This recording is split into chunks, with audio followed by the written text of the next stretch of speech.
Hey, what's up, everybody, and welcome to our channel, Where Offended, You're Offended. I'm Kim, this is Tyler.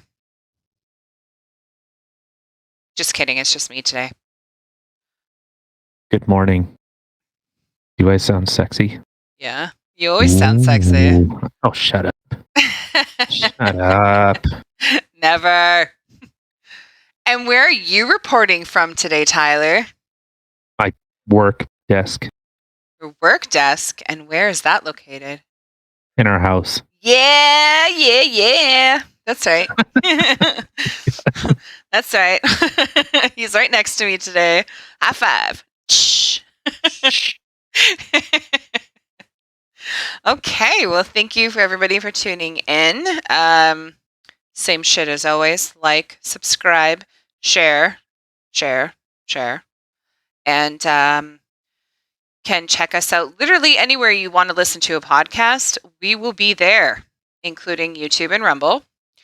Also, stay tuned for Tyler's Inspirational Mondays, which will be coming up tomorrow as well. I'm kind of interested to see what tomorrow's going to bring. I mean, I was super inspired last week to go brush my teeth. So thank you for that. You know, it's not just the fact of getting up and brushing your teeth. It's what you do inside of you. Like brush your soul. I don't get it. Yep. That face though. Yeah. That's exactly what I meant. Yeah, so I guess everyone, please share it, like it, subscribe to it. Share it with someone that you think might if we do, good job talking about stupid crap. And we try to focus on Canadian stuff because, everything on YouTube is typically American focus. So, and we're in Canada, so That's crazy. Shut up. Sorry. Okay, so I guess with all the formalities out of the way, let's get into this first one. Okay, first article. First one. Okay. Yeah. So this one is from the CBC, Canadian Broadcasting Conglomerate. It's not conglomerate. So it is titled "A Hospital Pushing Already Exhausted You." Stop. Yeah, mute it or lose it. Well, it wasn't the muting. It was like legit. Weird and cut out there. You should have better reception here attached to your PC than you do on the road. You'd think, but we have 1990s technology in the freaking place. True story. Okay, so I guess so this article is titled "So Hospital Protest Pushing Already Exhausted Staff to the Brink," says a Vancouver doctor. So I guess this starts by saying, so in the early days of the pandemic, people would gather outside hospitals to bang pots and pans and cheer for the heroic healthcare workers on the front lines. These days, the folks who greet them outside bring a different kind of emergency. Kala is the director of the emergency medicine at St. Paul's Hospital in Vancouver.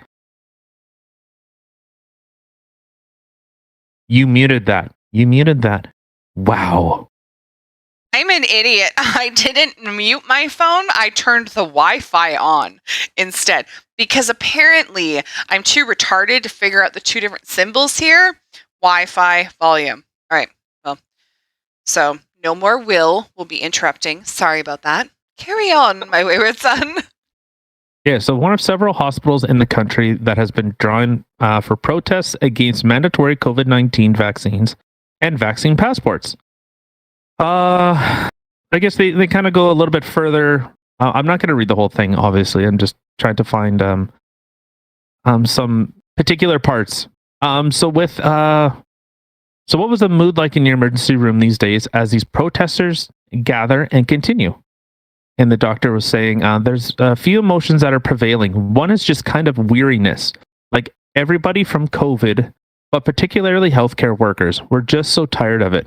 But the protest really added a new dimension. There's a real indignation and frustration to see protesters standing out front, blocking access to patients to one of our major hospitals in the city. That was just so disheartening. So, there's kind of a back and forth. Like, you can continue reading into the article. Like, we'll always have our articles posted in the description.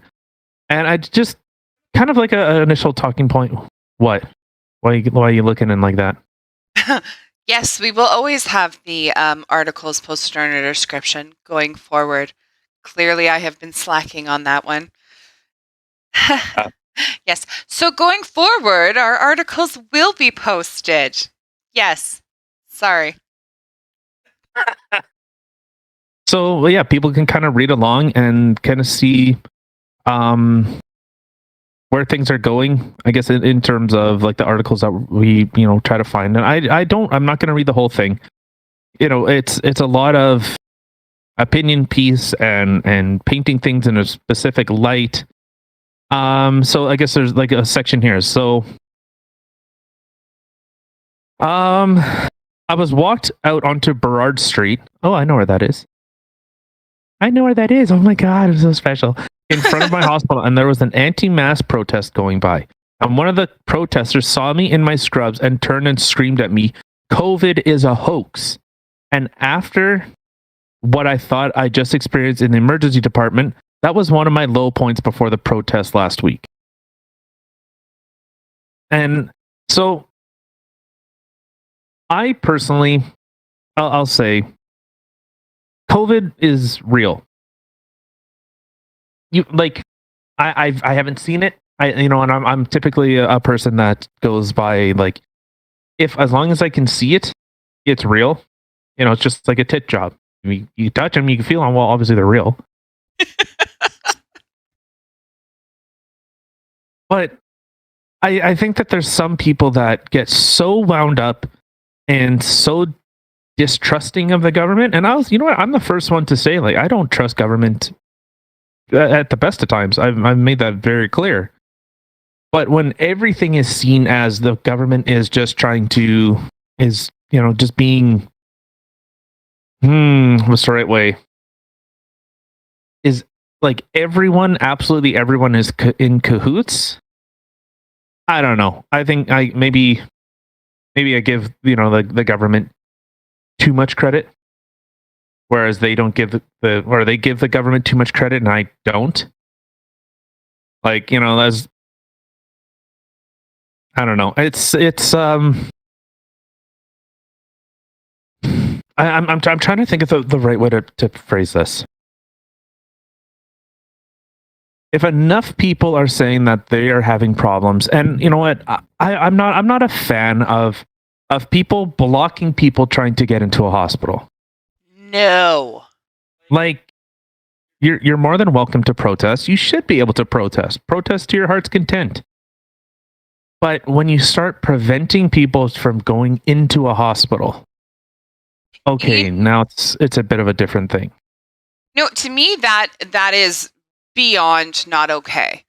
Like, we've had these discussions multiple times where, okay, like, these are our standpoints and how we feel about things. And if people want to get vaccinated, that's their choice. If people don't want to get vaccinated, that should be their choice. There shouldn't be hate towards anybody.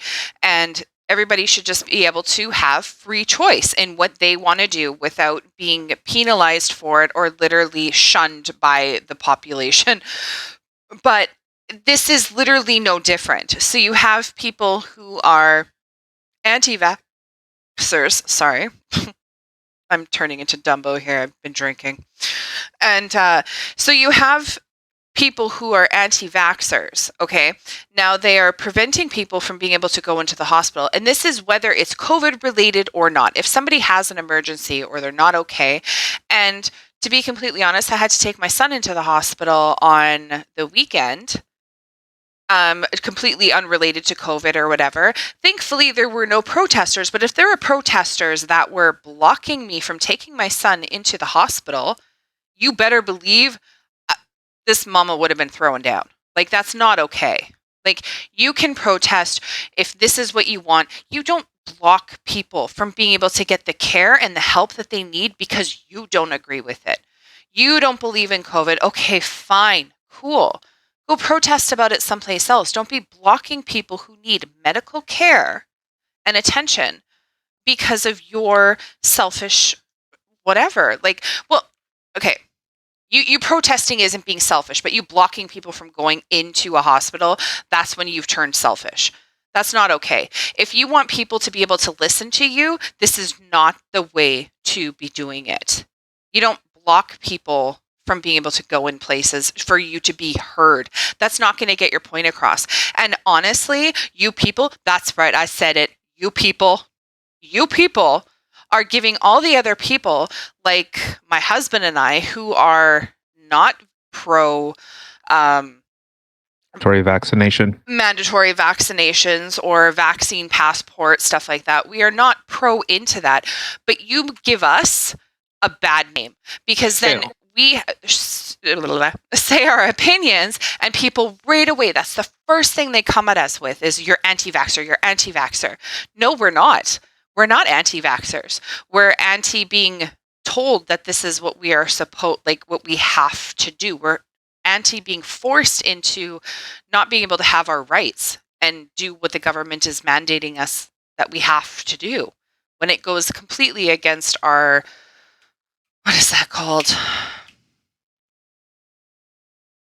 Oh, Canadian Charter of Guidelines? Charter of Rights. Yeah. Well, okay, so I'm going to push back on you in a couple places there. So I understand that people have a frustration and a general discontent for government and being forced into do things. Trust me, I get it. I'm not a big fan of it either. But this, and this is what happens when, the extremes of any group are taken as the representative. And for me, I don't see really any benefit. So when there's protests, like Portage in Maine, constantly when there's a protest, what gets shut down? Portage in Maine. That's always what happens. Portage in Maine, and then they walk up Broadway to the legislative. That's always what they.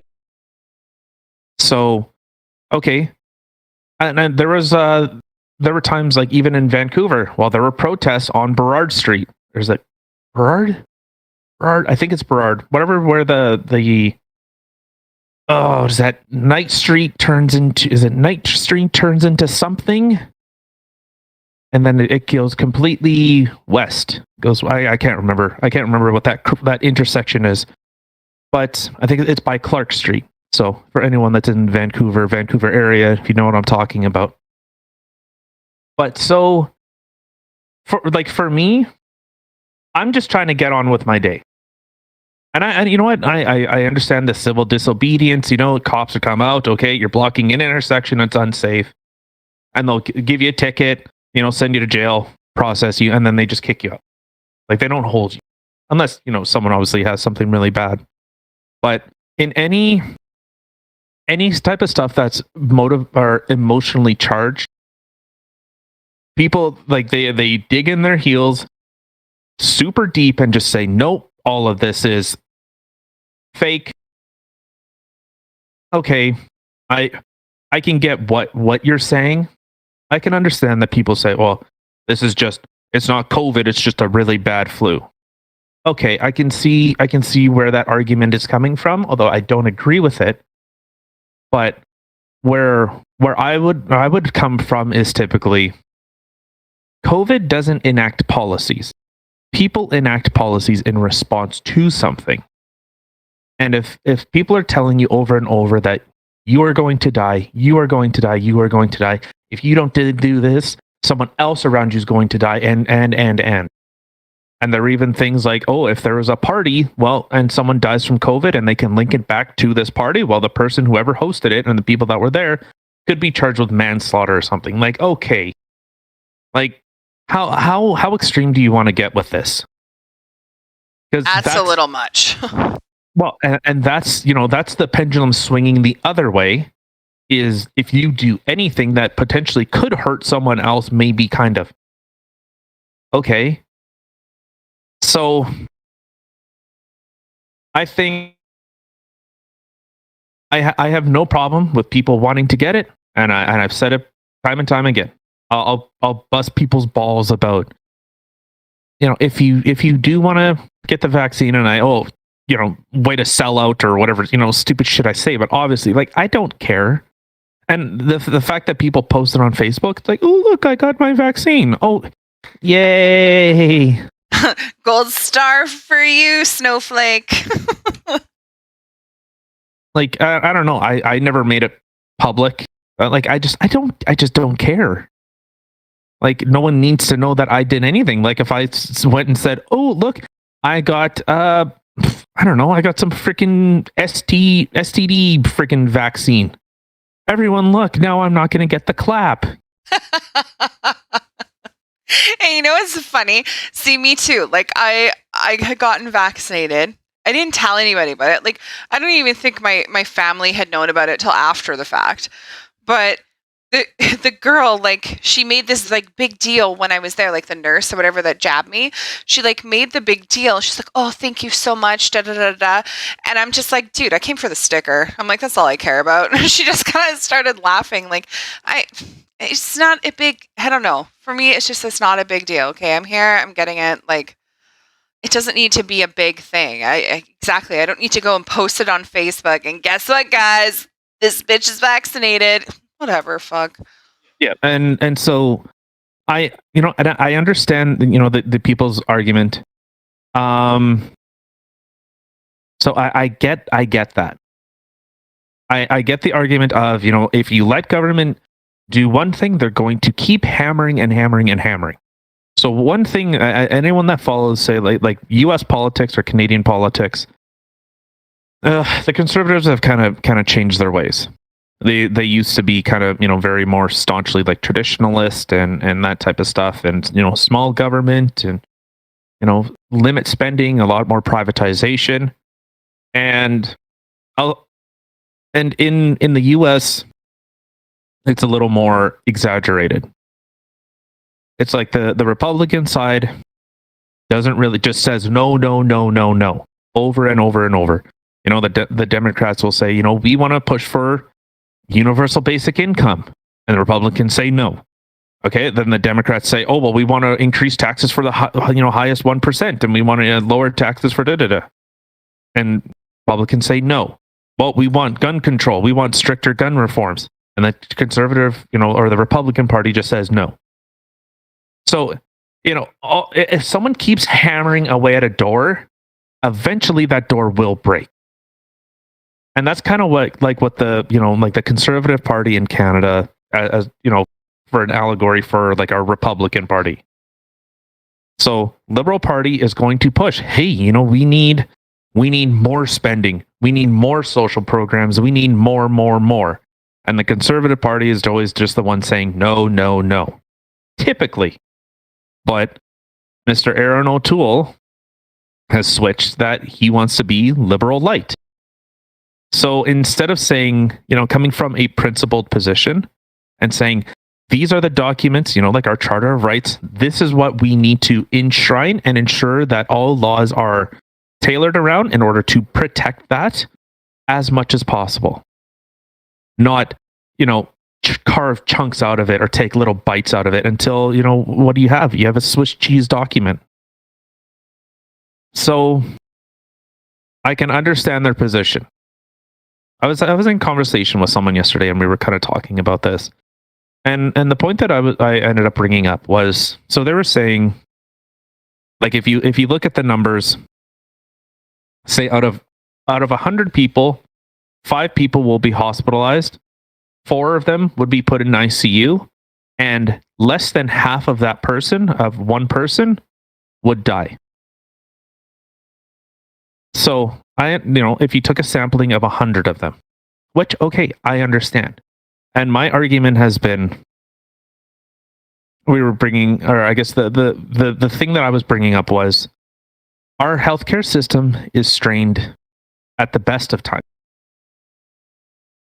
Like it's almost like it's designed that if everything is hunky dory, okay, our hospitals can manage. But if there's a spike at any point, our hospitals get overrun. And it's like COVID is the reason I think why COVID is so bad in Canada is because our healthcare system is already a problem, and COVID has just kind of exacerbated that issue. It's really put it front and center. So in terms of, healthcare workers, okay, well, if there's someone that's working, in a hospital with COVID patients, okay, well, if they contract COVID, now one person's down for 2 weeks. So what, if you have 200 nurses in a building, if 10 of them get hit and they're already understaffed, okay, well, now it's worse. It's getting worse and worse and worse. But what do you want to say? Yes, like I'm totally agreeing with all that. But they have so when you're saying like we only have certain amount, like it's oh my god, hold on. English words might be good. So yes, they're only, I guess, situated or whatever for when things are going good and when they're not. Like you think about an incident that happened back in 2017 in Winnipeg, where a 45-year-old man was found dead in the Health Science Center ER. He waited for 34 hours after arriving without being treated. So, and this was before COVID. So you have to think like exactly like the ERs and stuff like that, they're set up for when things are going good. But if there's a spike or something and all of a sudden there's a bunch of people that come into the ER, they can't handle it. And this is before COVID. It has nothing to do with COVID. It's just this is how the healthcare system works, especially in Canada anyway. I don't know how it is in the States, but these are the types of things that happen in Canada. And this isn't the first article or the first person that I've heard of who's died in the waiting room at the Health Science Center. Like this was a pretty big one, 36 hours. Like that's insane. Yeah, that got national attention. And it was a treatable thing. Like he should not have died, and he did. And this is the problem. Like I'll say, I'm not a fan of the Canadian healthcare system. I'm not a fan of the American healthcare system. I don't understand why we can't have a two-tiered system. Why can we not have a baseline, nationwide basic care? If you go to the hospital for a basic thing, or you can go to the hospital for a basic thing, that's fine. But if you have the means, or maybe it's something that you want to get treated faster. So like we were talking about, say, like elective surgeries. Okay, well, so if someone has a pinched nerve in their back and they want to go for surgery to fix it, okay, they can't. Which ends up creating a compound effect. So you have a pinched nerve, and then it ends up throwing, say, your hip out of whack because you can't walk properly. Now your whole left side or your whole right side is now compromised because I can't go get this surgery. Like, look what people do. People in the US, they go to Mexico. Oh. Because it's cheaper and it's faster, and they have the means to do it. So they're going to. They go to Panama, and they go get the healthcare that they want to get done. But they need to get done. Like it's something like I've suffered a back injury, but like just even something smaller, like when my rib pops out or something like that, that side of my back is so painful because my rib is popped out and that my other side starts compensating. Then I start getting weird muscle spasms in the other side. Or, it's the same when you have a sprained ankle. Then all of a sudden your knee on your other side starts hurting. That ankle starts hurting. The hip starts hurting because you're overcompensating on one side. It's exactly that. And when they had this whole, with the COVID and stuff like that, when they didn't have emergency surgeries were no longer allowed. Like what constitutes as an emergency surgery? In Canada, to get something like a knee surgery, people are on wait lists for years. And there are people who hip surgeries, knee surgeries, like this is people living with excruciating pain day in, day out that can't because it's not considered an elective surgery. It's not an emergency, whatever. But to who? Like, this person's been literally suffering for years, and then you're going to cancel all the surgeries? Like, that's not okay. So I guess the you don't even have the option. I know BC has kind of rolled out some stuff for a 2-tiered system, and I think Alberta is looking into it. Which, okay, that's like good. I like, if you have the means to do it and you want to get it done. I don't know, why can't you? I don't understand why you can't. No, in Canada, like, again, we have a lot of doctors that move to the States because they make better money, right? And a lot of the But our times doctor, in the States, you can get in to see people sooner. So what I've been told, I'm not from the States. I don't know this. This is just, what I have heard. So if it's wrong, please let me know. But here, again, our wait times are super long. So in some circumstances, if it's not something dire and you're not in excruciating pain day in and day out, yeah, if you don't have to pay out of pocket, yes, of course, you can wait the months. But I mean, if you're in excruciating pain, I know a lot of people, like you have said, who go to Mexico or they'll go to the States or something like that to get seen. And it's actually kind of funny how in different places, like, you can have, like, say here, somebody can go in to get um, a surgery, whether it's getting, what do you call it, a hernia fixed or something like that. They're literally in and out same day. Hemorrhoid surgery, in and out same day. Cyst surgery, in and out same day. And you think about how our dental surgeries are here. You get your wisdom teeth pulled out, you're literally in and out same day. I have a friend who's from Germany, and Germany has a totally different healthcare system, right? When she got her wisdom teeth pulled, she was in the hospital for a week because it's considered a serious surgery. So she was in the hospital for a week, and they would keep checking on her to make sure there was no infection, stuff like that. Like, anything that has to do with your teeth, I mean, that's a serious thing, because if you get any sort of infections in your gums, stuff like that, it all affects your heart. Like, it's quite interesting that way, which I didn't know before. yeah, yeah. But yeah, in Germany, you get your wisdom teeth pulled out, you're in the hospital until they're absolutely sure you are okay. We're here, dude, you have a baby, you're in and out the same day. Like, okay, you gave birth, okay, bye now. Well, okay, hold on. I think we're kind of talking about different things, but I guess in terms of, like, I guess just to get back on topic, because I'm trying to follow what you're saying, and I don't think I am. Sorry, because we were talking about elective surgeries, and that's what kind of got me on that bit of a rant there. Sorry. Well, okay. So yeah, so I'm saying, like, the elective surgeries are put off, so people now have to either go to someplace else, try and get them, or they're just sitting in pain. And there's been a lot of, I don't know, I guess a lot of rhetoric in regards to saying, like, oh, this is going, fourth wave is going to be the pandemic of the unvaccinated. I've been hearing about the next wave, the next wave, the next wave, literally since the first wave.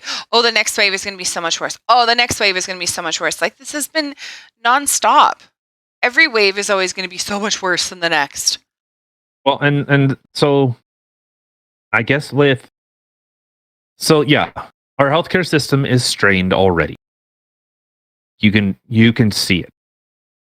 It's, as that article that you brought up, that was national attention, that this guy shouldn't have died, but because our healthcare system is so broken, it's underfunded, it's under resourced. It's either not enough people, not enough staff, and to an extent, it's I don't see why the conservatives aren't pushing for this, and like, the liberals just want to take more taxes and fund more social, and because we have a bunch of social programs that are already really fucking broken, that need overhaul, major overhaul. Like, I'm a fan of international aid, but I think we should be funding Canada first. Take care of Canada. You always take care of your backyard. Become the example. Yeah, okay, we don't have the biggest economy in the world. Like Canada doesn't have a very well, it has a big economy, but it's not the biggest. So, I think we should look at taking care of Canada first.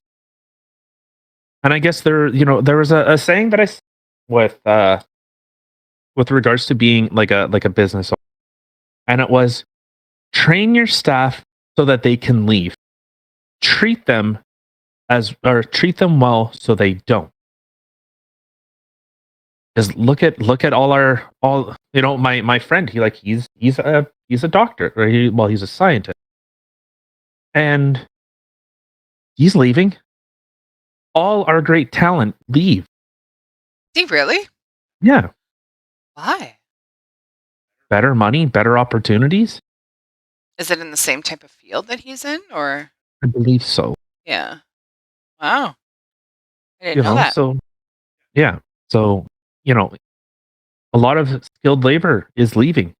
What do you end up having left in Canada? Like, we have this big, giant powerhouse of an economy to ourselves. We have the United States below us.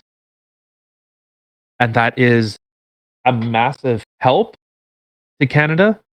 It also is a huge problem for Canada because Canada tries to play on the same world stage. That'd be like a multi-millionaire, saying, "Oh, we give our guys good bonuses and we give them good, all these good paychecks and all these kickbacks.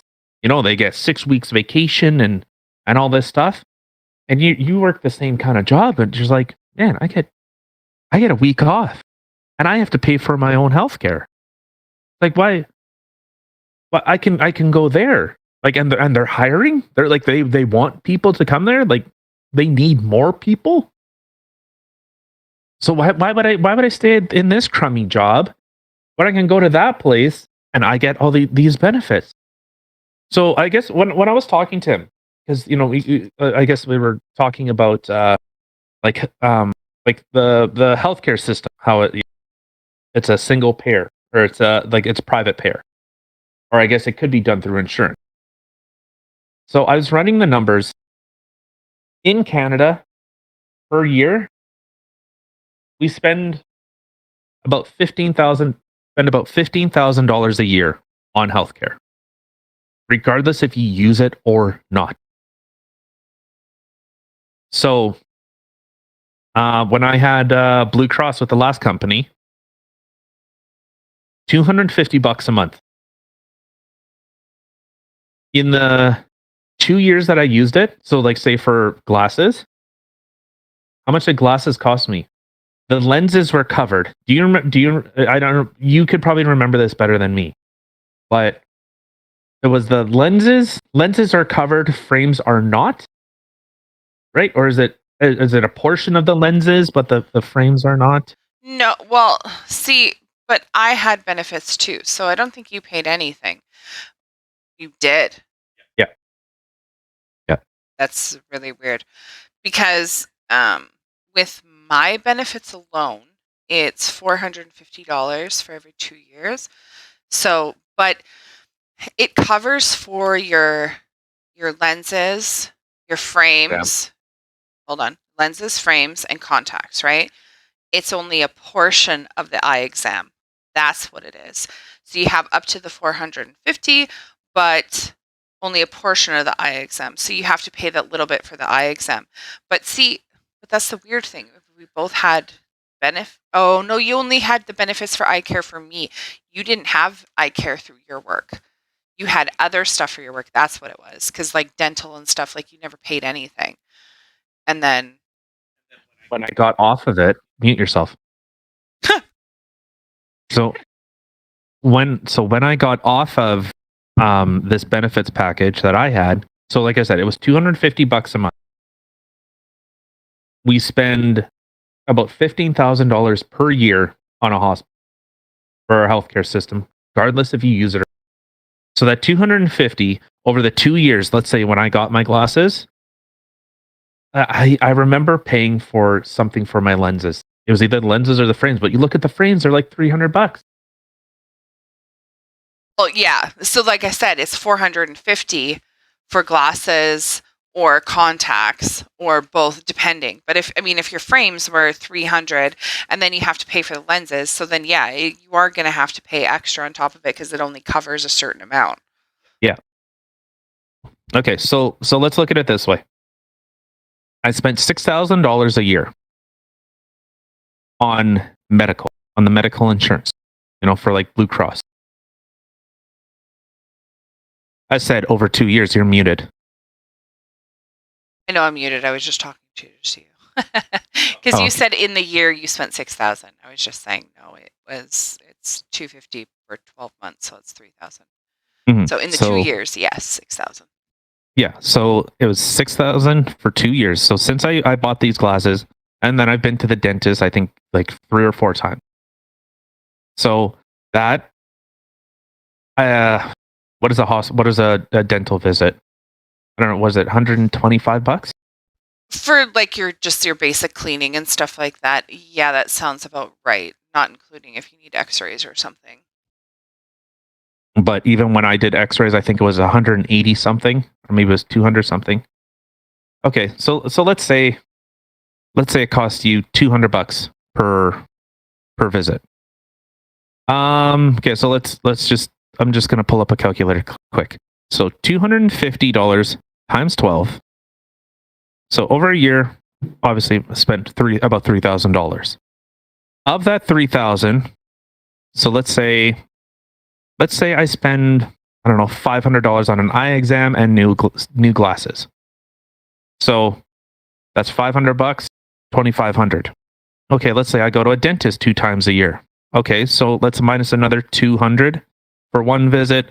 Let's minus another $200 for another visit. So I spent $2,100, or that's a $2,100 difference. So from $3,000, I spent $900. What did I benefit from? Only thing that I could see was with medication. Yeah, the medication plus you had the benefits where you can, like for massage therapy and stuff like that, which I'm not gonna lie, I totally banked on that because I had that benefit too. So it's kind of nice we could combine them, and then I didn't have to pay for anything. But the medication was probably the biggest thing.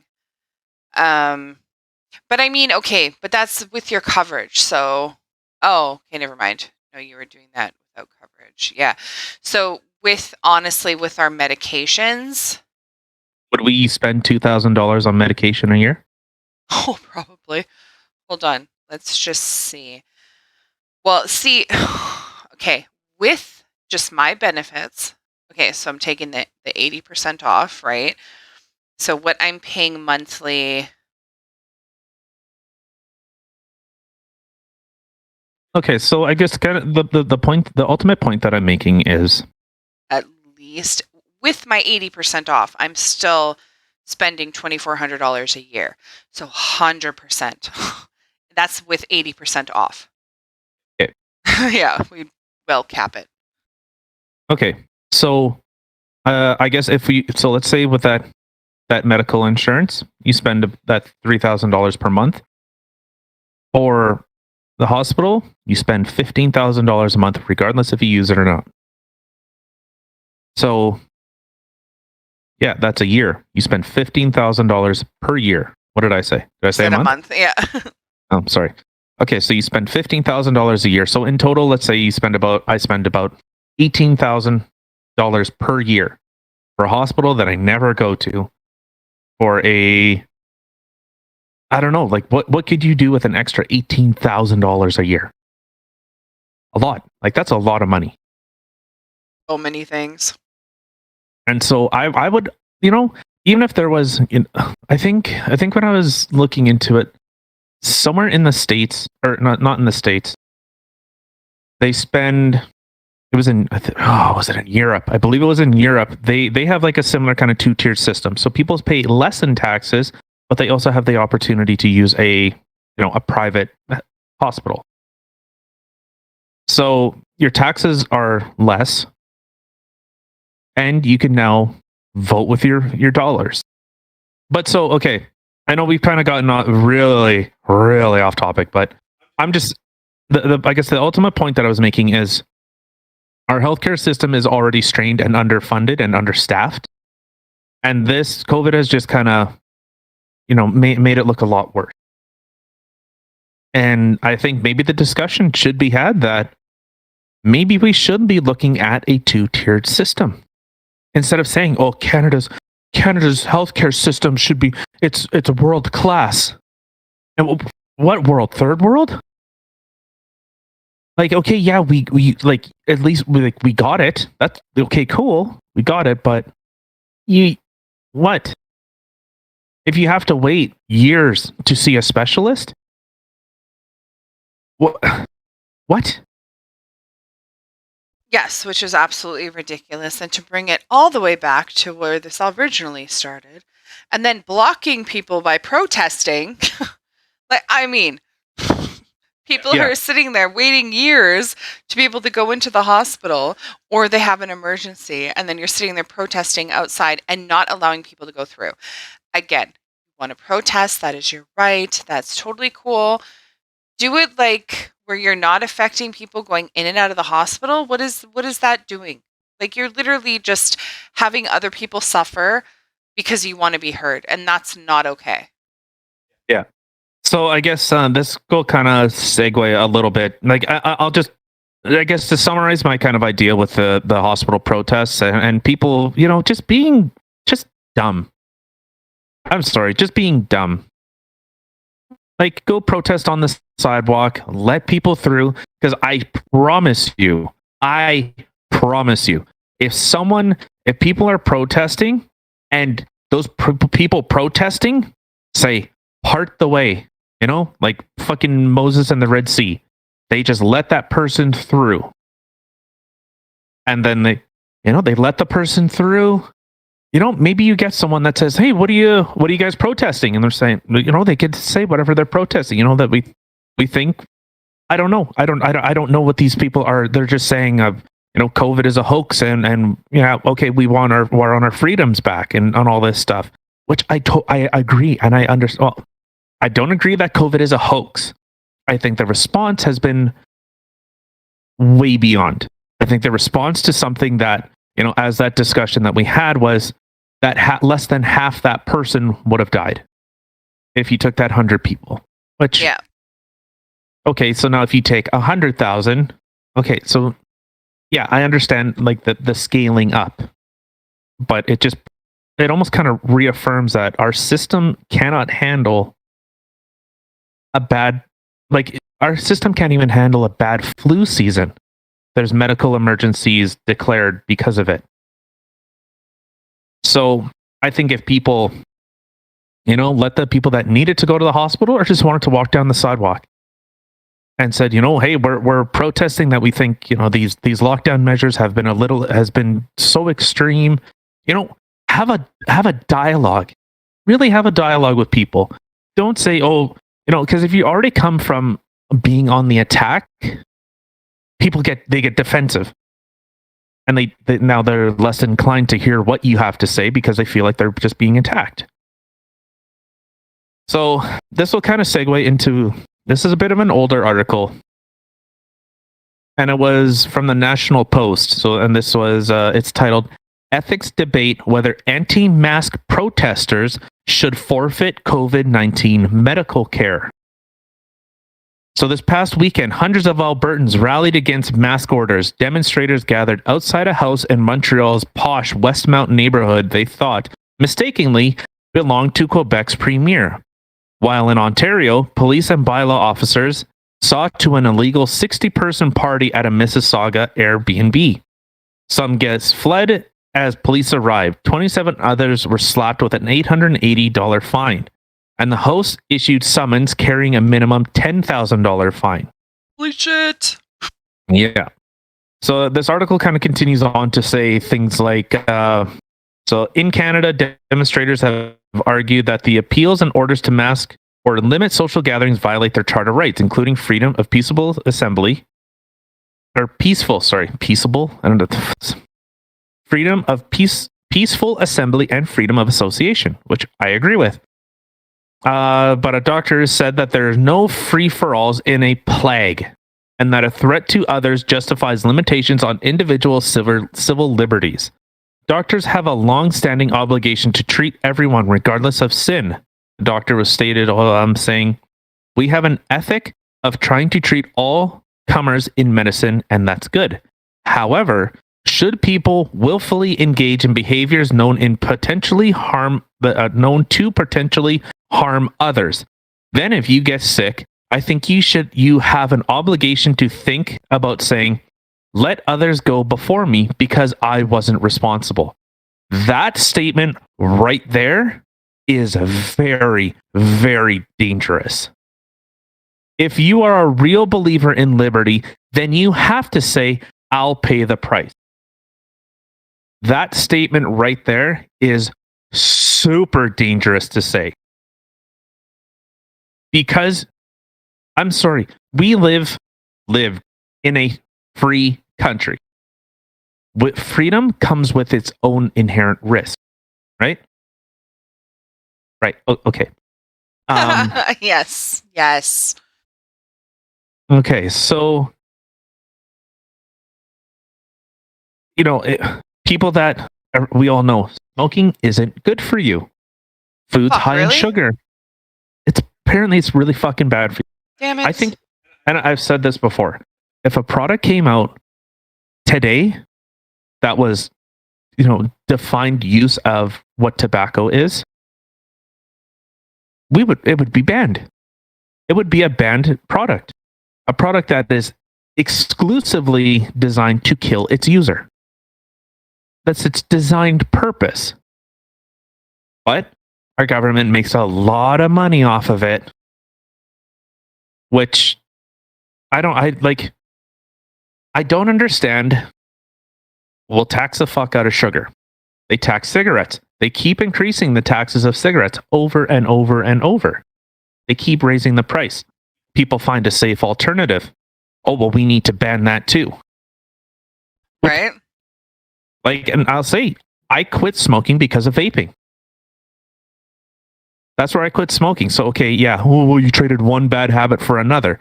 One is, studies have shown it to be up to 95% safer than cigarette smoke. Even if it was 20%. It's a safer alternative.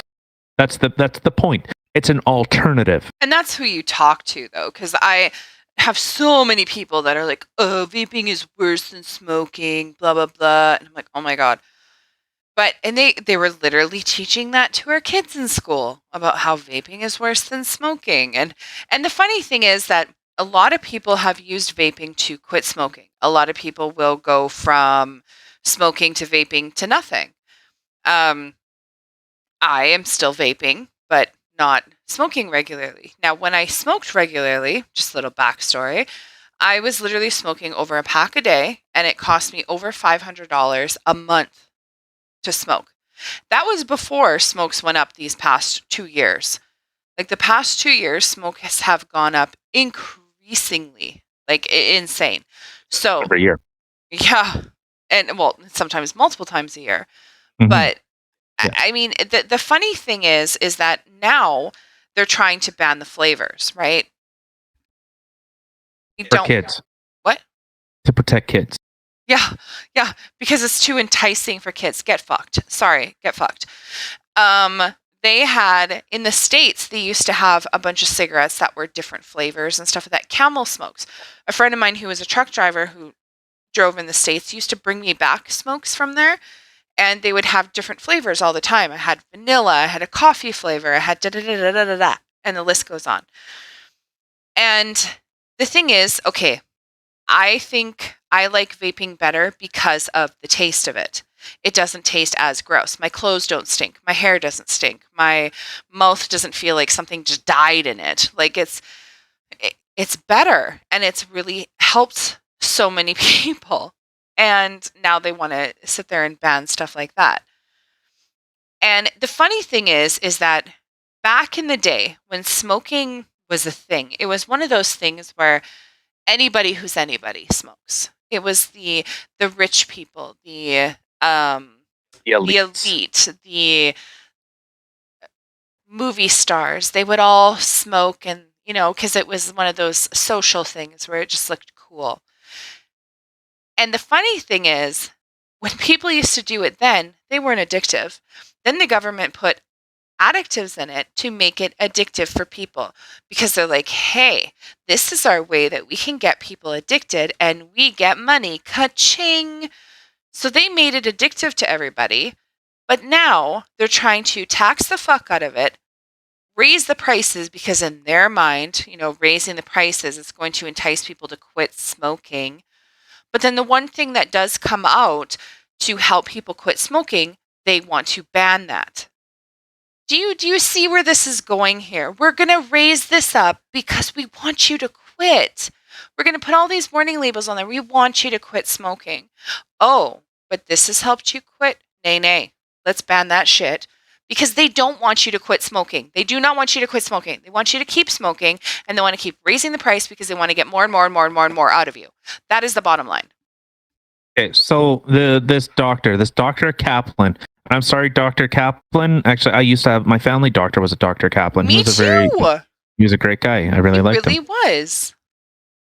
So he says healthcare isn't rationed for people who smoke cigarettes, but smoking is a self-harm behavior. So you don't hurt anyone with cigarette smoke, even though there's been many studies which have cited secondhand smoke. It is still very deadly. There's a reason why you can't smoke in a car with children is because of secondhand smoke. It generally hurts you, but not others. If you're obese, generally it's harming yourself. If you are not controlling your blood pressure, same thing.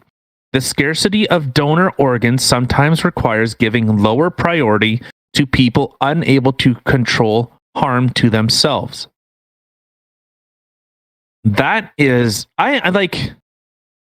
There's one thing I've noticed, like with like doctors and scientists, like they're very, I would say, black and white.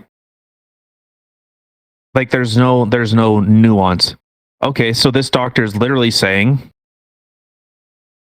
okay, if you want to have your liberties, okay, well then the choices you make have these consequences where you don't get healthcare. And then to make the same statements of cigarette smoke doesn't hurt anyone else, it only hurts you. Okay, well that's been proven that it does. So now this starts calling into question your ethics and your knowledge in a medical field completely. And he continues on. At a minimum, protesters should sign a pledge stating that they are willing to forego medical care should emergency rooms or intensive care units become saturated. In the name of their political beliefs, this Kaplan and his co-authors wrote, Patrick Henry's famous proclamation, carried by many protesters, is give me liberty or give me death, not give me liberty, and if that doesn't work out so well, give me a scarce ventilator. Vaccines are a different matter, Kaplan said, because if you're vaccinated, you may stop infecting other people. Boy, did that comment not age well at all. Something about breakthrough cases and people that still have it, like have been vaccinated, can still pass it on. So, sorry, doctor, your comment's kind of Okay, so I'll say it like this. It's been proven smoking kills people. It's been proven secondhand smoke can kill people. But that is the choice that you make when you're in a free and democratic society. So that give me liberty or give me death literally means, Dr. Kaplan, if I cannot live with liberty, I would rather fight the tyranny that is oppressing me.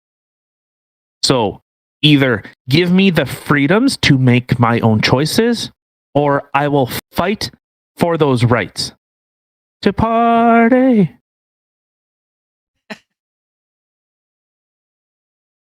So, dude, like that's such a fucking tone deaf thing to say. I wonder if he's related to Pallister. Who knows? I mean, the thing is that, like, to even have, I guess that kind of mental outlook where it's like, well, they're anti vaxxers, they're anti maskers, they don't want to do this. And they're going to sit there and you can literally see them suffering and barely being able to breathe. And you're going to, what, look at them and be like, yeah, well, that's what you get. Told you COVID was real, motherfucker. No, like, really, that's what you're going to do. You're just going to let them suffer because they should be giving up their spot for other people who did get vaccinated and stuff like that. You mean to tell me you could look that person in the eye who is suffering and needs help and be okay walking away from them because they did not get vaccinated or they did not wear a mask? If that is the case, then you need to take a very big look in the mirror at yourself because that's not okay.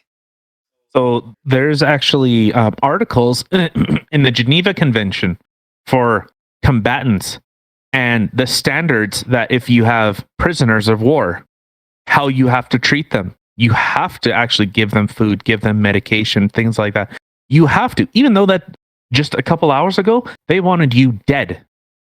The Geneva Convention that kind of draws the outline for war seems to have more ethics than some of these doctors that are saying, well, if you get the virus, it's your own choice. Maybe you should just go die. Holy shit. Those doctors are clearly not in their proper profession then, to literally have no empathy. And the thing is, like, did you ever think that maybe, okay, if I say was an anti-masker, anti-vaxxer, and blah, blah, blah, blah, blah, and ended up getting this, and I was in the hospital and someone was showing empathy towards me and sympathy, that I'd be like, you know what? I was wrong. I am sorry. But to literally have somebody turn their back on you and just let you die because, well, you didn't conform, you didn't do this, and you were thinking things that weren't true, that's you're in the wrong job. If you can literally look at somebody and just let them suffer, you need to take a big hard look in the mirror and get a different job. Yeah, well, and so I guess the kind of the closing statement was from a Dr. Peter Goldberg, and it says, people also need to be sensitive to the frustrations, the COVID exhaustion, and small businesses struggling with government-ordered closures, like a Toronto area barbecue. I think that was the fuck was that? Adamson? I think it was Adamson's barbecue. A barbecue house that last week brazenly breached lockdown rules to serve dine-in customers. And he says, I can just imagine the level of despair people are feeling, said a Montreal critical care physician, Dr. Peter Goldberg. Absolute despair. One of the great things about a vaccine is that at least people see there may be an end to this despair. I can get hopefully through the next 3 months or the next 5 months. We think there is actually a finite end. You know what? That I would actually I would take a lot more with is doctor saying, I understand that the people are hurting. People are in, some people are in a desperation. And what do you like? When you back an animal into a corner, what does it do? When it has nothing, how does that expression go? The scariest thing is a man that has nothing left to lose. I believe that's exactly it.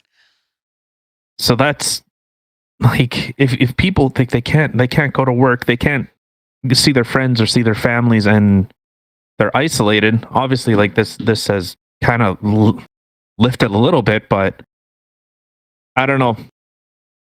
When you see those kind of opposite sides, like protesters being dumb, and yeah, they end up becoming representation for a bigger group, because everyone will say, as he pointed out, oh well, they're look at these stupid anti-maskers. Well, But are they stupid? Have you ever talked to them? How about ask them? Well, I don't have time to talk with stupid. Well, I guess to you, or to them, you're stupid. So I guess both of you are dumb. What? How does well, there was another expression. It goes, oh fuck, no, I totally fucking forgot it. Okay, sorry, what were you going to say? No, I was just going to say, like, you have right away people, if somebody doesn't wear a mask, and I'm not going to, I'm not going to lie. There are a lot of bullshitters out there who are like, oh, I'm exempt. I'm exempt. You're not exempt. You're really not. You don't have a condition that would actually make you exempt. So let's not play here. But, you know, even still, I mean, there are people who are, say, the anti-maskers that don't want to wear masks and stuff like that. There are people who I know that have to wear masks because of their job, but I also know that there are people who have worn masks and they have coughed up white stuff from the inside of masks. They've had really bad lung infections. They've had trouble breathing and stuff like that because of the masks. Now, just because somebody is an anti-masker or refuses to wear a mask, I don't like saying anti-masker, but just because someone doesn't want to wear a mask, like, did you ever think maybe it's actually affecting them and their health? It's not just them being like, nah, I don't want to wear a mask today. Forget that. No, like, there are actually some issues there, and there are people who are getting sick from wearing masks. And so you think people should have to wear a mask because, well, that's the way it is, and you're okay with these people getting sick? That's like, come on. You got to use your heads here. Now, if someone doesn't want to wear a mask or someone does want to wear a mask, again, that is your choice. You shouldn't be looking down on other people, giving them a hard time, blocking them from seeking medical attention when they actually need it, and stop with the hatred towards one another. Like, it's just absolutely ridiculous already. And I'm just going to say exactly the exact same thing I tell my kids all the time. Worry about you. You do you. So do whatever is right for you. Don't stop worrying about what everybody else is doing.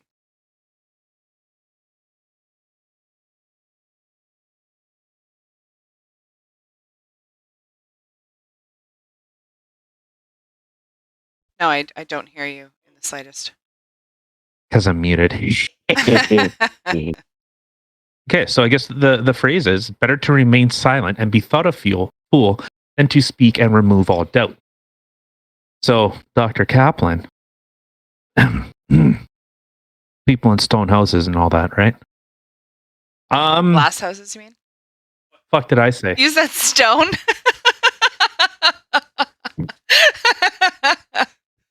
Well, there you go. Fucking ate those words right there. Yeah, it's, like I said, it's whatever. I don't know. We're kind of beating a proverbial dead COVID patient. So, My God. yeah, I don't know. Hey, you know what? You want to protest? More power to you. Good. I think you should. I think you should be questioning your government. You should be fighting with them. Well, not fighting with them, but you should be questioning their motives. Just, I don't know. Remember Trudeau was saying that, Canada won't become a country of mandatory vaccinations. Oh, well, that kind of changed. And all our leaders have kind of flip-flop on that. So, I don't know. The numbers have shown, the numbers are what they are. They are what they are. And, if that is the number that you feel the whole world, or I guess everyone, that you should be either forcing things on other people, for that number, I think it's 0.4. 0.4. 0.4 of people that get COVID will die. And I'm not trying to diminish it, but 0.4? I can't remember what the statistic is, but it's something like for every 100,000 kilometers, you're expected to get into one accident. Is it something like that? Can't remember what the exact the statistic is. But and people have made the big comparison, and I'll say it again, is towards, the Spanish flu, which was between 10 and 20%. Okay, that makes a lot more sense. Not potentially less than 1%. And I don't know.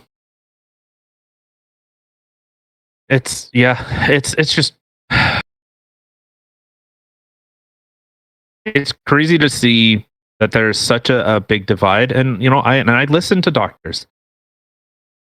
I listen to what they say, and I also listen to people that, like, I don't think everyone's just saying stuff and just being dumb and just follow everything just hook, line, and sinker. You got to look into this stuff. You have to. Like, there's the whole big thing, like with Joe Rogan and people saying, "Oh, he was eating horse dewormer." Like, oh, and now look, everyone's pushing for it. Okay, first off, the horse dewormer that you get at your local frickin' farmer store is made for a 1,200-pound animal. Regardless if it's I don't know a person that weighs 1,200 pounds. I don't. I have a penis that weighs about 1,200 pounds because it's so big. Yeah, it is. And I feed it carrots and apples. It likes apples. Oh, apples. Yes. And when it finds a girl that I like, it clops once. Does it make noise to you? Well, actually, when I did get that ivermectin horse paste, I did start clopping a little bit. Yeah. Yeah, I'm a full-grown stallion now. You're stood. But whatever. If that's what they want to do, I don't know. Obviously, people are like, there was a news article. Was it in Ohio? I can't remember exactly the article, but it was some guy was saying that this hospital in a rural town was overrun with people eating this horse paste, and they were turning people away. And so other people that were coming in were actually getting turned away. That there were gunshot victims and all this stuff, and like just absolute chaos. What the real story was, the guy made it up. This doctor that worked at this hospital didn't work there for 2 months. And in fact, the hospital had to put a public notice on their website saying, "No, we're fine. There's we're not overrun. Hasn't been, I think it was one person did it. If someone did." And they said, "No, that's not true. Like, we're completely staffed and ready to help whenever, however we have to." Like, do you hear how fucking divisive that is? It's like a left-leaning, like, fucking glory hole. Yeah, 100%. Dumb rednecks eating ivermectin, eating horse paste. Oh, dumb rednecks shooting each other. Oh, well, that should be more gun control. Hospitals are overrun. Oh, that's cool. Like, don't forget about the people who were drinking the fish stuff because it had the hydrochloroquine in it, but it was the wrong thing. Like, the thing is, the fact that I don't know. I mean, personally, I find it absolutely insane where somebody makes one little comment, and right away everybody is flooding the markets trying to find this shit, like drinking bleach and all this other shit because they think that this is going to cure them. Like, people, can you please let's just take a step back. Let's breathe and let's think for a minute.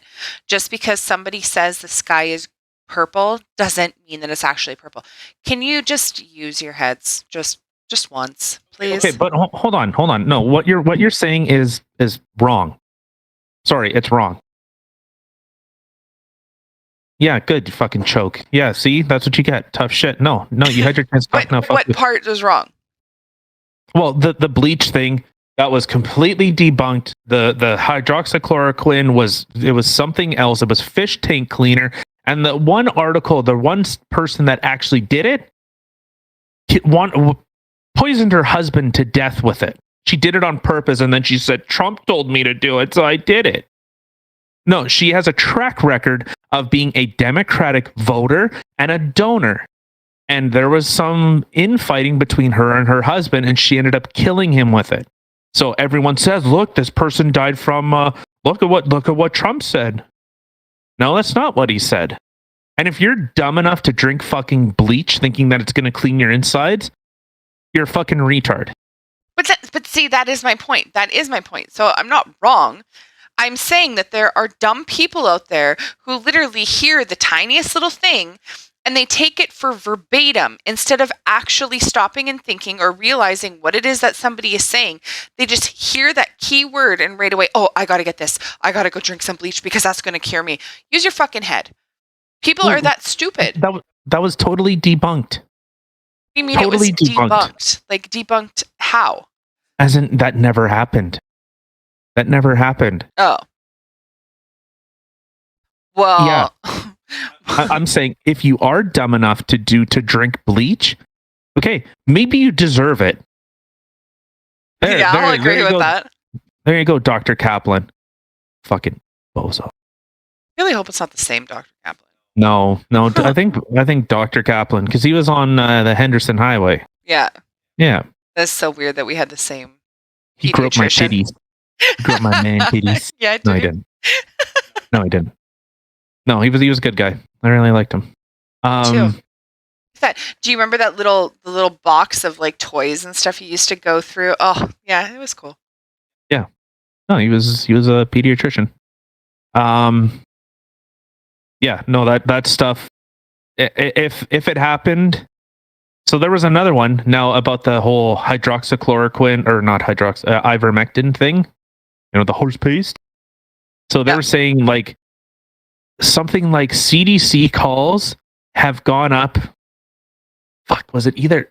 I can't remember. Hold on, because the number that was being shown, it was like 70% of phone calls are regarding this, but it was of all phone calls, it was like 2% of the calls that were related to ivermectin were of those 2% of all phone calls the CDC got.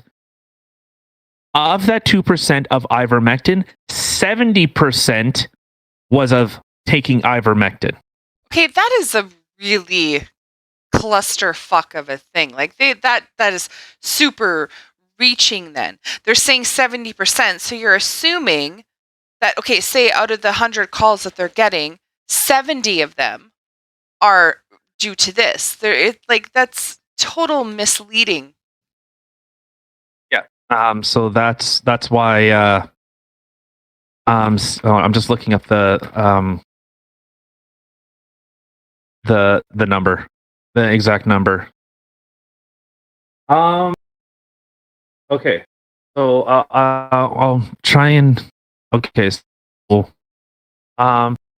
fucking go away. No, I'm not turning off my ad block. Suck my dick. Who is business side? How about News4Jax? I can hear. Is this better? That's bad one. Yeah, you can't hear you there. What about No, like you're super quiet. You can hear me here? Yeah, there's that voice.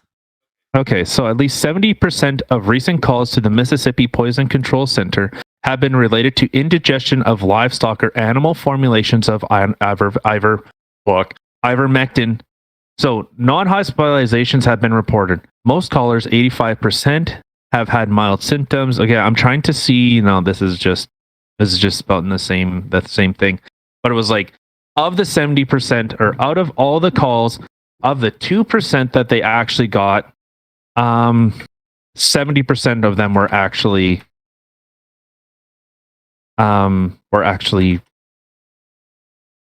containing that, or were actually that type of that actual call. So yeah, I'll see if I can find it. Yeah. So it's that's why like it's and this is shit. Sorry, I didn't mean to hit my stuff. But this is stuff over and over and over again. These types of, you know, technically it's true. Technically it was 70%. It's a lot of that type of stuff. And yeah. All right, I think we've kind of beaten this horse paced COVID patient enough. You wanna oh god, I almost dripped my fucking drink. You wanna take this next one? Yeah. Okay, so this next article that I was reading looks pretty interesting, or sounded pretty interesting anyway. So, SpaceX to launch private all civilian crew into Earth's orbit. SpaceX is set to launch 4 people into space Wednesday on a 3-day mission that is first to orbit Earth with exclusive private citizens on board, as Elon Musk's company enters into space tourism fray.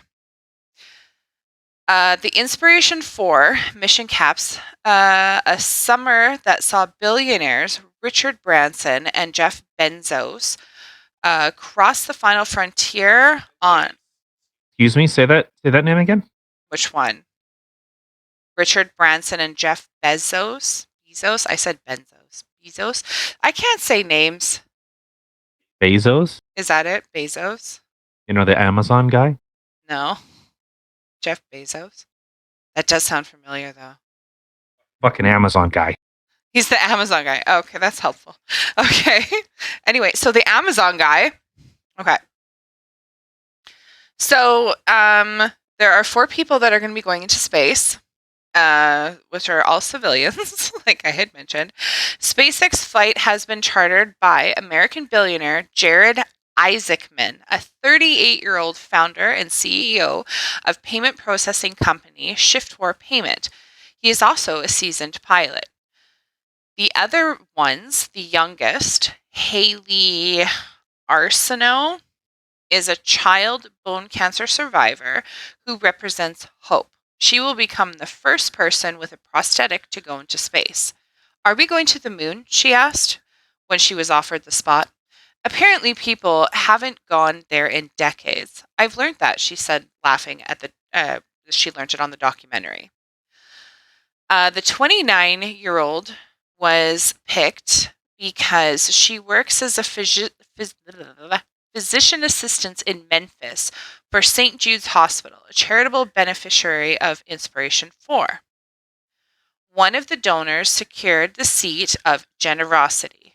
Chris Sembrowski, 42, is a former U.S. Air Force veteran who now works in the aviation industry, and the last seat represents prosperity, and was offered to, I'm not going to say this properly, it looks like Cyan, but maybe it's a weird way of spelling Sean, I don't know, Sian, Proctor, a 51-year-old earth science professor who in 2009 narrowly missed out on becoming a NASA astronaut. She will be the 4th African American woman to go into space. So, yeah. So there are 4 civilians, not astronauts, who are actually going into space on the SpaceX thing. Oh yeah, that's been their big push has been for the commercialization of space flight. A long couple of steps in to go to Mars. Yes. So the first guy that I had mentioned, that is being chartered by the American billionaire Jared Isaacman, who's 38, which, I mean, I read his age and I'm like, damn it, a billionaire at 38. I wish. But the exact price that he paid for SpaceX hasn't been disclosed, but apparently it runs into the tens of millions of dollars. Oh yeah. No, this is super cool. I know people shit on Elon Musk, but he's a billionaire, a multi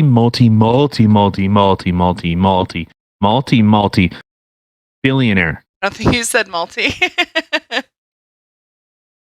Like, the dude has more money than God. And he's a billionaire playing with his money. He's having fun. Like, he's trying stuff out. He's always asking, well, why not? People, like, a lot of the stuff that are put into, like, the Tesla vehicles, people have no idea about. And it's like that basic question. Well, why not? Like, their vehicles dance to music. People are, well, why do you do that? Why not? He's got the money for it. Exactly. Why not? Like, your car will dance to me. It'll play the music and it'll dance to it. Like, and it's just for fun. It doesn't do anything, but that's fun. He's a billionaire having fun instead of being a billionaire just trying to just being a greedy, Warren Buffett kind of guy. Like, just how much money can I possibly make? Yeah.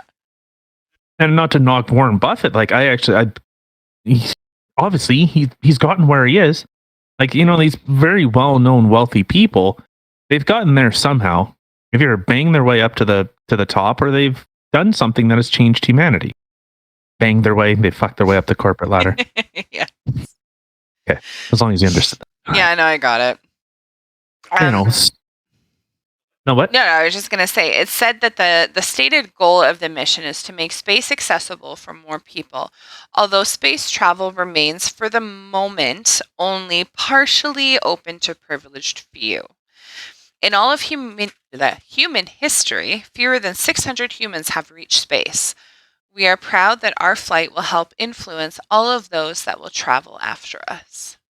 I think it's kind of cool. I mean, if I had the money to go into space, and what I like, though, me personally, like, this is, again, in the article, it talks about how they have, like, months and months of training that they have to do, obviously, to go into space.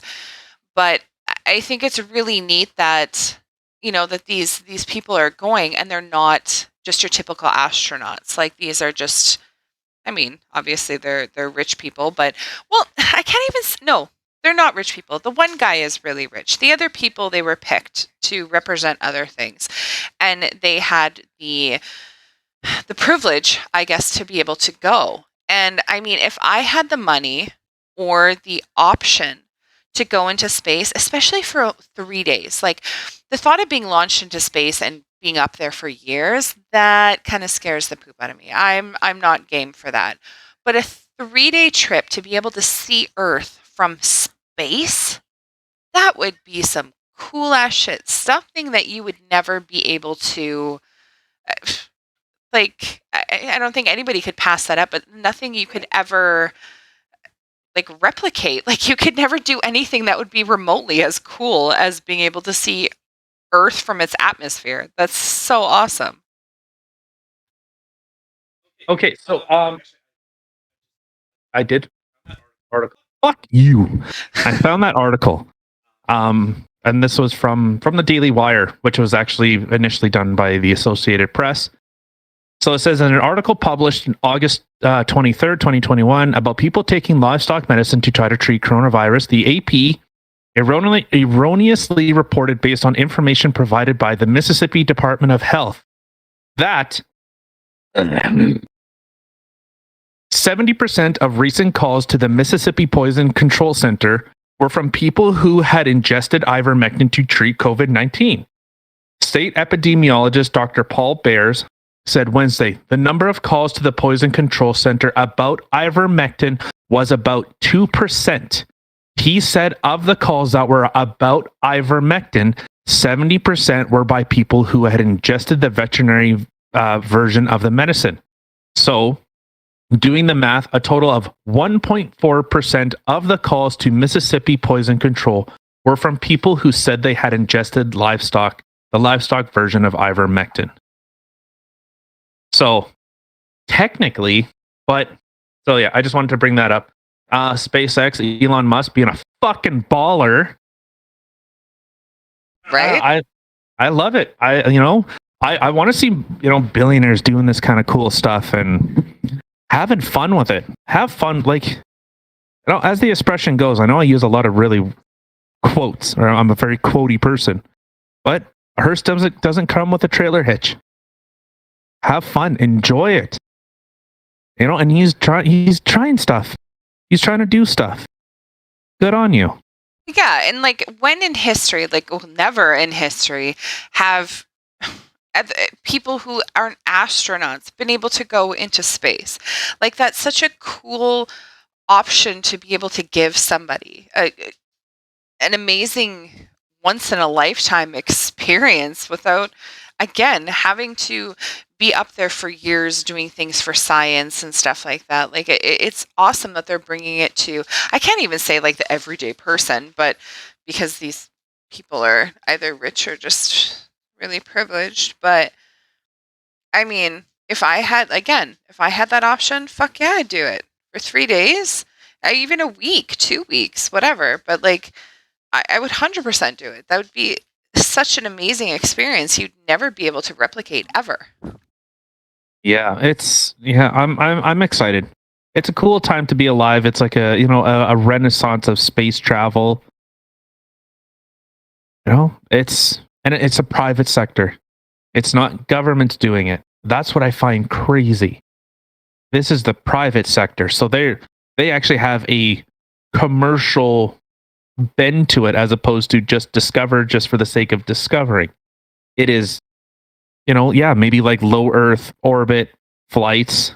Maybe it will be. Maybe the moon will end up becoming like a fucking attraction, like that Futurama episode. Oh, we're going to the moon again. It was just a big amusement park. I think that's so cool. I'm excited to see what happens, like in our lifetime, assuming China doesn't kill us all. But Yeah, fingers crossed that they don't, because I mean that would suck. But no, I agree. I think SpaceX, Elon Musk, I think they're doing fantastic things, and I think that it's amazing that they're trying to make it more accessible yeah. for other Oh, people. well, and the more and more ships that they have, it's only going to bring the price down. Especially if they can make it like a tourist attraction. Yeah, 100%. Like the moon. Exactly. The Ferris wheel on the moon. That'd be great. Yeah. Fuck, that'd be dope. Like like honestly, if you found out that the moon, like you look outside and you're like, dude, there's like a fair on the moon and we can go to the moon on the weekend and whatever. That would be the coolest fucking shit ever. I rode a Ferris wheel on the moon. Like, come on. Yeah, but then just like everything else, it's just again. I guess. I mean, it's even the same like when I go on the road with you and we would go through the mountains. Like, I am literally just in awe because I think it's just so beautiful. And the entire trip through the mountains is just so picturesque. Like, it's just breathtaking. Where people, like, they're just so la la la. Like, they don't care. It's like they don't even see it anymore. They don't see the beauty when they walk outside in these mountains and stuff like that. They're just so used to it. They're so jaded about it already.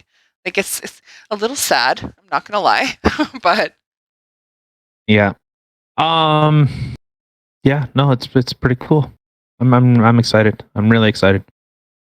Oh, I did want to make one clarification, or at least like be open about something. So when I was trying to find those articles disputing the ivermectin CDC calls, Google couldn't find it. DuckDuckGo, first thing I found. really, Google, I tell you. Mm-hmm. Don't be evil, right? Wow. There's been so many things that you have tried searching up that you've had that problem with, where on Google you can't find it and it's like super hidden and whatever. Well, yeah, it's super hidden. You can't fucking find it at all. They don't want you to see it. But that you found on DuckDuckGo and you're like, oh, look, there it is. As soon as you type it in, boom. First thing, actually multiple articles, all different outlets reporting the exact same thing, but nope, not on Google, not on the old Google. All right, the Google. I mean, so as much as I enjoy the Google, you want to find some info. DuckDuckGo. DuckDuckGo. Yep. Yep. And just like on Rumble, Yep. Rumble, the real free speech video hosting site. Didn't Trump go on to Rumble after YouTube banned him? Am I correct with that? Yes, I think he is on Rumble. Actually, I think he is. I don't know. That YouTube that banned him or Twitter? Well, I think it was Both. probably, I was just going to say it was probably both, because after he literally was out and Biden was in, there was all those quote unquote hits on anybody who backed Trump and stuff like that. There is a shitstorm coming into the US. Really? What kind of shitstorm? Oh. Okay, so hold on to your rectum because it's about to get blown out. Okay, I'm holding. So the US State Department is going after everyone associated with Trump, whether it was supporters, active like vocal supporters. They are trying to find anything and everything. So there's this guy, Scott Pressler. And I'm sure you heard of those stories. He just went around to neighborhoods and cleaned them up. You ever hear those stories? It was like, a bunch of Republicans went to this neighborhood and cleaned it up. Okay, what do you mean by cleaned it up, though? Because I'm literally imagining people with like little trash forks, like cleaning up the neighborhood, like like criminals do when you have to. Oh, yeah, they were cleaning up neighborhoods.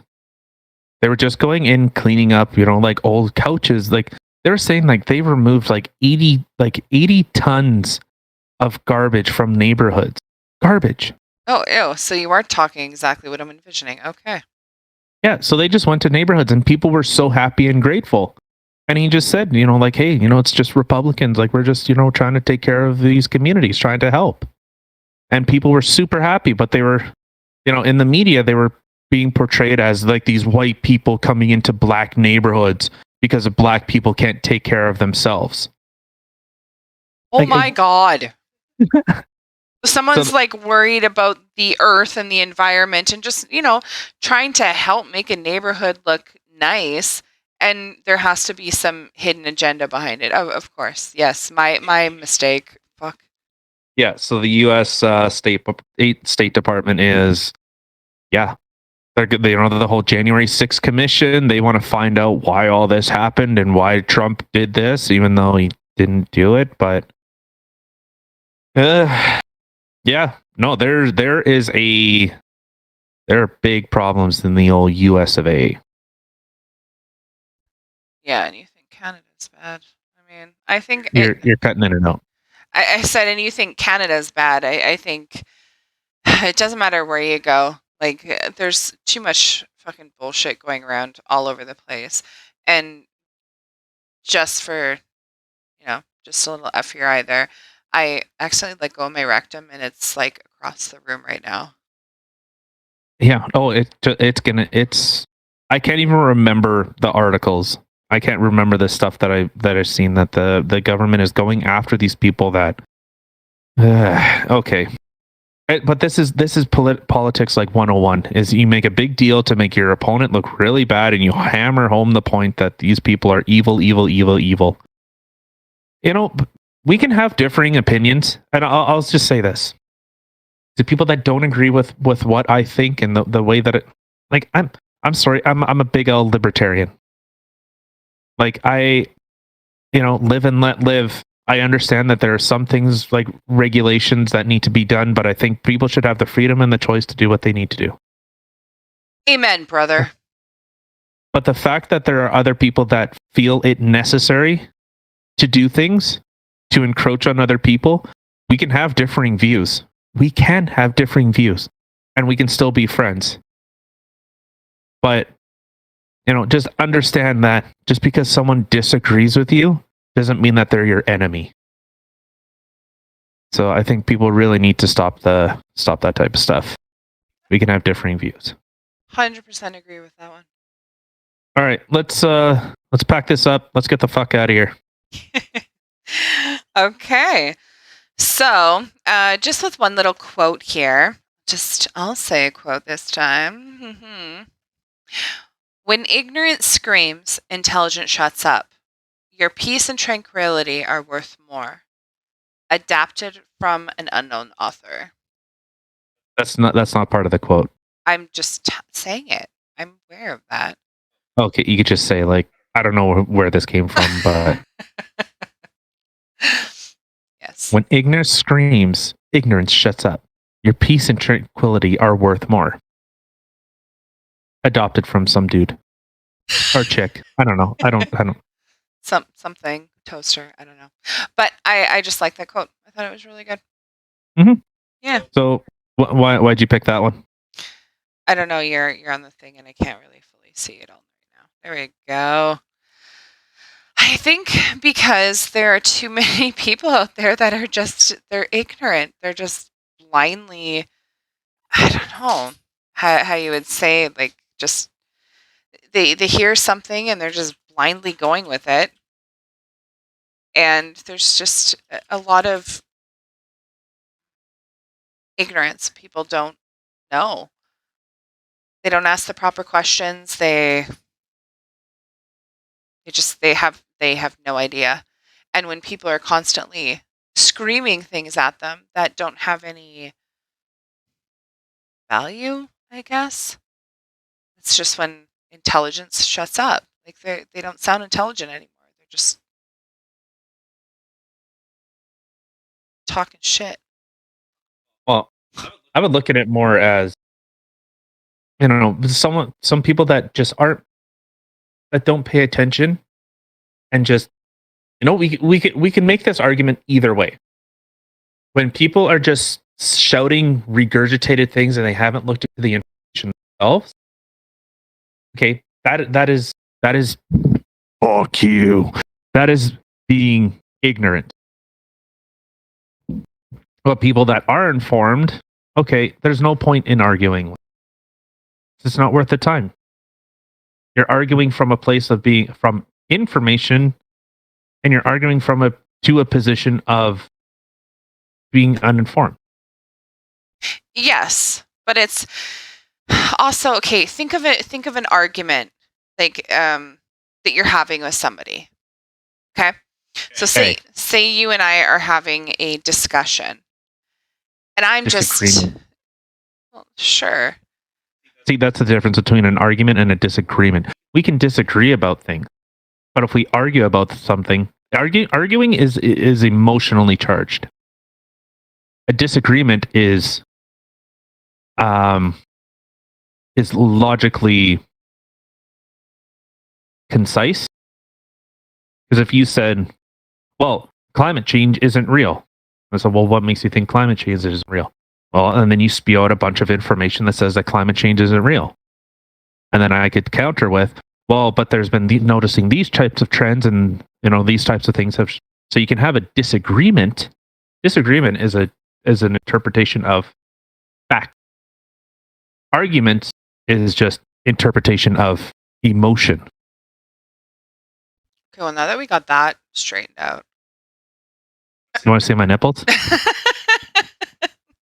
Okay, anyway, so back to what I was saying. If you and I were having a disagreement, okay, and I'm sitting there telling you, well, no, the sky is green because it's the clouds reflecting off of the grass. And you're coming at me going, well, no, the sky is actually, what color is the sky? Sky is blue. Why is the sky blue? Because blue is the weakest light in the autism spectrum. So it diffuses in the light, or in the atmosphere. That's why our sky is blue. That's why in the evening or in the morning it's red, because that red is the strongest light in the autism spectrum. No, it's the grass shining off of the clouds. It's like the reflection of the grass. The sky is green. Yep, sky's green. Did you see? Like, I am coming from a place of ignorance. You know the proper answer, and you're trying to, tell me what the proper answer is, and this is why it is. But after a while, you're just going to stop talking. The intelligence is going to stop because you can't argue with ignorance. You can't. And Ron White said it best. You can't fix stupid. exactly. There's not a drug you can take. There's not a pill. There's nothing. Stupid is forever. Yes. And the end of that, your peace and tranquility are worth more. So by you coming from an intelligent perspective, are you going to keep arguing with me and make yourself go crazy and stress yourself out? No, you're just your peace and tranquility are worth more than that. You're just going to okay. Yeah, the sky is green. What was that? What was that Mark Twain quote? That Mark Twain quote. Was it, don't argue with stupid people? They'll bring you down to their level and beat you with experience? Yeah, exactly. They're totally off topic, but one of my favorite quotes of all times is, an insincere and evil friend is more to be feared than a wild beast. A wild beast may wound your body, but an evil friend will wound your mind. That was from Buddha. You know, if you stick your finger in Buddha's belly, you get to make a wish. No. But that quote, I heard that quote, God, I think when I was still a teenager, and that quote has stuck with me through all these years, and it is beyond true. What was that one again? An insincere and evil friend is more to be feared than a wild beast. A wild beast may wound your body, but an evil friend will wound your mind. All right. I like that one. That one's much better than... Yes. All right, guys. Well, thanks for listening. Thanks for tuning in and making it this far. Make sure you like, subscribe, share, and I'm going to say a bajillion more times. Please share. Let us out into the world of everybody. Oh my God, he's showing me his nips. Okay. And this is why we don't have video yet. Crazy things would happen. But anyway, just stay tuned. Thank you again for listening to what we have to say. And I will say again, if you have anything you'd like to hear us talk about or complain about, just leave it in the comments, send us a message, and we will, talk about what you want to hear. Thank you again, and we will see you in a few days. Bye, guys. You sound so happy. Why not? All right, goodbye. Good night. Sorry. I'll sound a little less chipper next time.